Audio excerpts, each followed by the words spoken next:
Magandang araw mga kaibigan. Bigyan natin ng opinion, reaction ngayon itong post ni Attorney Rowena Guanzon. Humalma siya sa pahayag ng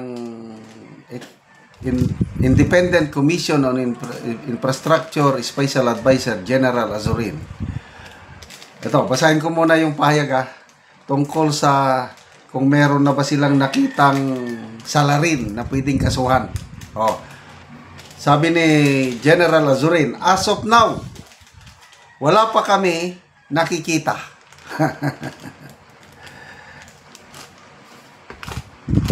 Special Advisor Rodolfo Azurin says on official who may be charged. Wala pa daw eh.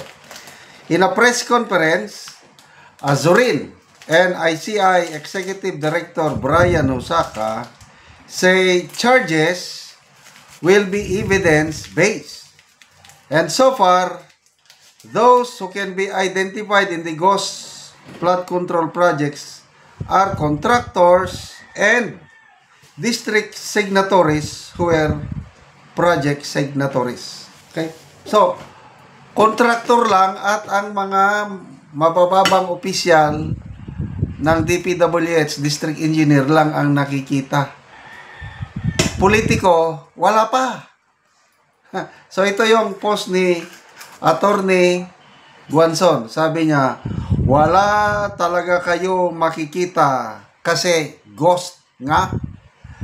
Wala rin kayo makikita kung pilit ninyong ililink yung mga wala naman talagang kinalaman. Pero, ito na. Bulag-bulagan kayo na si Martin Romualdez at Saldico talaga ang salarin. Ayan. Sampal sa mukha. Top to bottom. Except Ilocos Norte at Leyte. Ganon ba? Ang investigasyon daw ng ICI, according to General Azurin, from bottom top. Kaya ang inuuna nila yung mga maliliit pa lang na mga isda. So ang nakikita, contractor lang. District engineering office officials lang, yun lang nakikita. So, mga politiko, sorry, wala pa. Evidence-based kami. Wala kaming nakikitang ebidensya, kaya hanggang dito lang kami. Ganon. Okay. So, binasa ko ang mga comments. Sandali ha. Ito, mga comments. Julius Baron.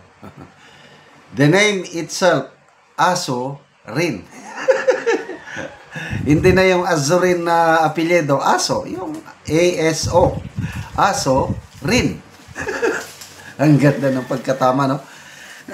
The name itself, Aso Rin. Tagle Eric, established by BBM, appointed by BBM. So, expect dyan? Of course. Kaya ko, talagang sayang-sayang lang ang panahon. Sa tingin ko, opinion ko lang, sayang-sayang ang panahon, kwarta ng taong bayan, yung gastos sa mga hearing na ito. Kasi, wala talaga silang makita na mga politiko na salarin. Talagang expected na yan. John Bigno, there will be no justice for us ordinary Filipino taxpayers dahil ang mga nag-imbestiga ay bayad. Meron silang agenda na pagtakpan ang administrasyong ito at ipasa sa iba. Ganon ang naratibo nila. Kung Duterte, mabilis sila. Ay, Duterte yan ang may kasalanan. Mabilis. Kailan kung kasamahan nilang politiko? Ay, wala kaming nakikita. Walang ebidensya eh. Law is the law. Sundin natin ang batas. Ay, nako. Ano pa? Mark Anthony Villarrobia. Bulag-bulagan lang. Wala na yan pag-asa. Agree ako. Walang pag-asa itong ICI na ito. Yung inaasahan natin na Blue Ribbon Committee hearing, Ang ganda ng simula, panahon ni Senator Marcoleta at Senator Ping Lacson. Ngayon, wala na. Ititigil na daw dahil pupunta na daw sila sa ibang aspeto ng korupsyon sa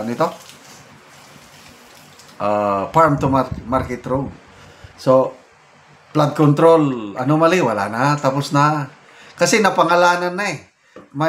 Mayroon ng Master Sergeant Gotesa na lumabas. Kaya, ops. Tigil muna. Ibaling ang atensyon. Yun. Ang atensyon na daw ng Blue Ribbon, yun ng farm to market road. Okay. So, ano pang asahan natin?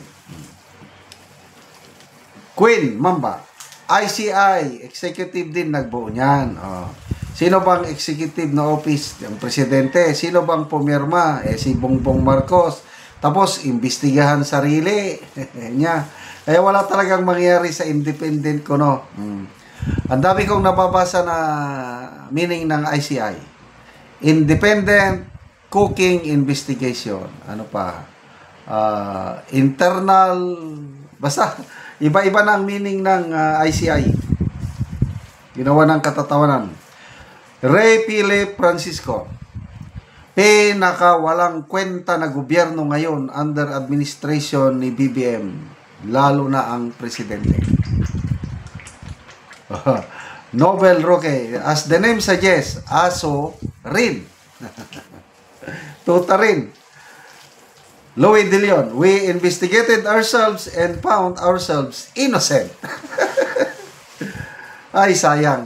Kung si Mayor Magalong lang sana ang nandyan pa, may pag-asa tayo na walang sasantuhin ni Mayor Magalong.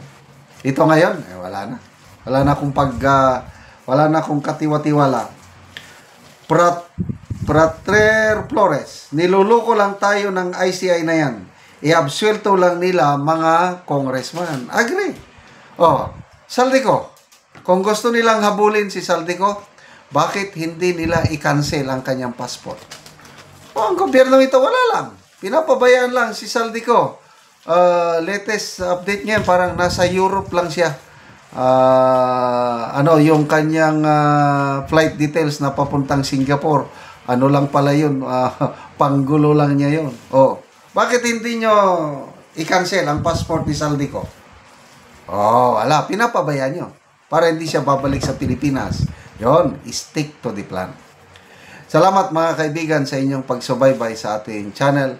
Nakakatulong kayo ng malaki sa tribong talandig ng Bukidnon dahil ang sweldo natin sa channel na ito, pantulong ito sa tribo. Namimigay tayo ng mga libreng yero at pako para itong tribong ito makapagpatay naman ng mas maayos na tahanan.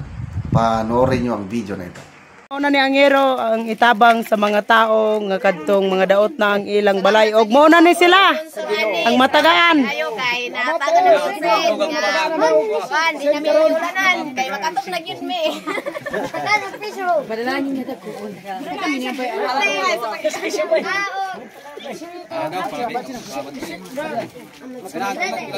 Ano men anom? May kildi ba kada na may katlak.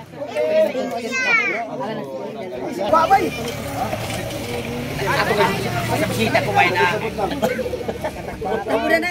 Og karon mao na ni sila ang nangatabangan. Salamat. Salamat kami kay naibala ka na og sen. Namong balay kay doon matuluan og ulan. Kay makabalay na maigsen. Nabangan na maigsen kayo. Salamat kayo. Salamat kayo.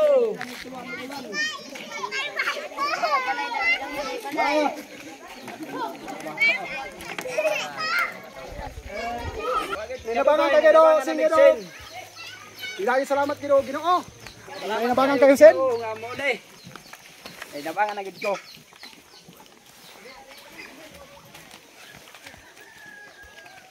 Salamat kayo. Sana naghatag ani.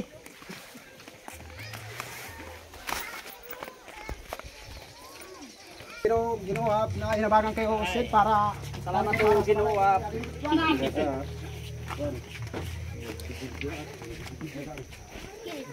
So muna ni ang ipatukod ni kuya nga balay.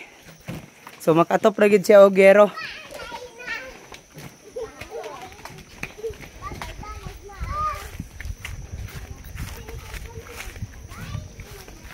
Ayo. Kaya na ba nga nagig ko anay makagbalay nagig ko.